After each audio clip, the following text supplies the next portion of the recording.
ang epiko sa kasaysayan ng Kanlurang Bisayang Panay. Noong panahon, mayroong isang magandang liwata sa Encina. Sa tagal niyang kagandahan, maraming Diyos sa iba't ibang lugar ang naghangan sa kanilang mga kamay. Subalit, silang lahat ay nagito. Dahil sa Lucina ay umipilit at pakasal sa isang mortal, datong kaugal ang niluno ng halon. Paliwata ka, Lucina. Salamat sa iyong pag-ibig sa akin. Kahit ako isang mortal, ang ako kong mamahalin kita at maprotektahan na pabuhay. Walang anuman aking mahal. Mahal ko na tayo magkakaroon ng magandang pagsasama. Pagkalipas ng ilang taon, ay tuluyan lang naging masaya at maganda ang pagsasama ng Dato Kaugal at Lucina. At dumating ang araw na nagbilang ng 3 sanggol na lalaki si Lucina at pinangalanan sila na labag tungkol, kumadaklot at kumalagtas. Kaya't agad-agad nagtatawag ng pari si Dato Kaugal upang isa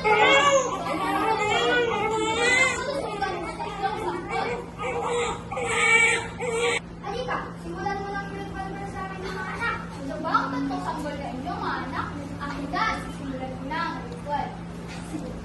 Sinimulan na nga ng pari ang ritual. Pagkatapos ay binuksan ang bintana at sa pagpasok ng malamig na hangin, ang 3 sanggol ay bigla na lang naging malalakas at makikisig na binata. Ngayon, sila Tontonggol ay malaki na, matapang at makisig. Na dumating ang tamang panahon, nagkaalam siya upang hanapin ang kanyang mapatong asawa. Ama, nagdana ang maglakbay. Abalitaan ko ang kagandaan niya buti-buti. May siyang ligawan at pangpangasama. Mag-iingat ka, anak. Gamitin ang lahat para sa kabulihan. Kinausap niya ang ama ng bigata upang iliit ang kamay ng anak. Bago mo makuha ang kamay ng aking anak, dapat sa kapatid ang muna ng isang kanina.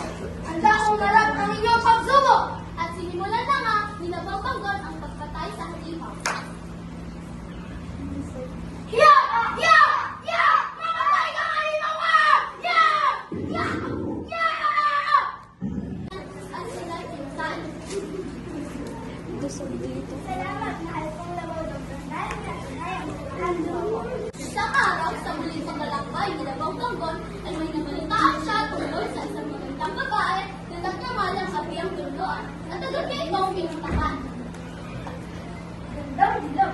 Kung nga ang aking nabita, hindi kayo maganda. Maaari ba kitang maging asawa? Tagal na din pinakikita na Nababanggol. Oo, kumapayag ako magiging ang asawa. Hindi na ang boyfriend mo ay natapos sa pagkahanap ni Nababanggol ng babae. Nang marinig niya ang tungkol kay nagnalitong yawa na asawa niya namang manyanin si Sarapnayan, walang takot na hinarap niya ito. Sino ka magpangas sa pumunta sa aking karyan? Umalis ka na dito habang may pagkakataon ka pa.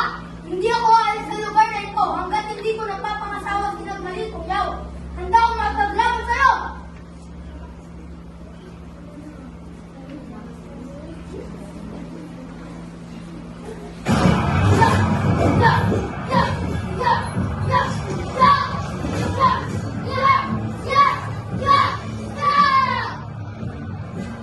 Ang nakalangit na tagal ng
Kailangan nila Asumangga at Putong Baranugan ang tungkol sa baboy na mo, dali-dali nilang itong pinuntahan at pinasal.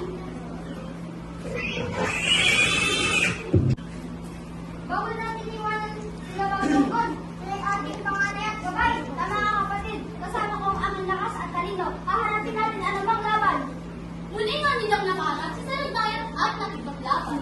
Dapat kang mamatay sa lagdayan! Unti-unti kang manghina! Kaya na patay namin kung saan nagagaling ang iyong lakas! Kaya mamalamin ang aming kapatid! Dalawa na sila pa rito sa lagdayan! Natin kamutan! Hindi ako kapatid!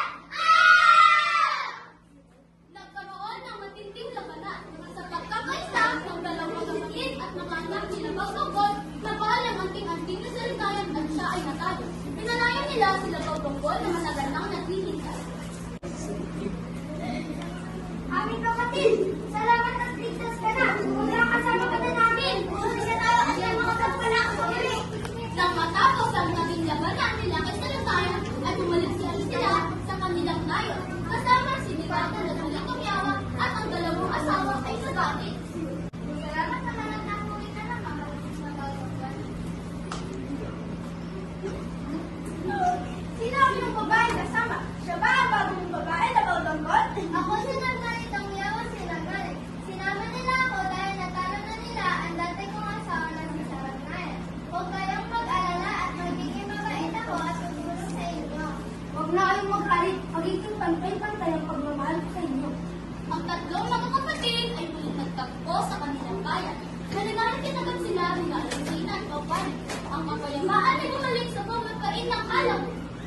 Mga anak, ipinilitan niyo ang tunay na katapangan, hindi sa pananakot, kundi sa pagmamahal sa sariling pamilya at kasalukan. Ang ating lakas para sa bayan, ang ating pagkakaisa ay ang pinakamalakas sa sinato. Mabuhay ang alamon! Mabuhay ang katapangan at dangal!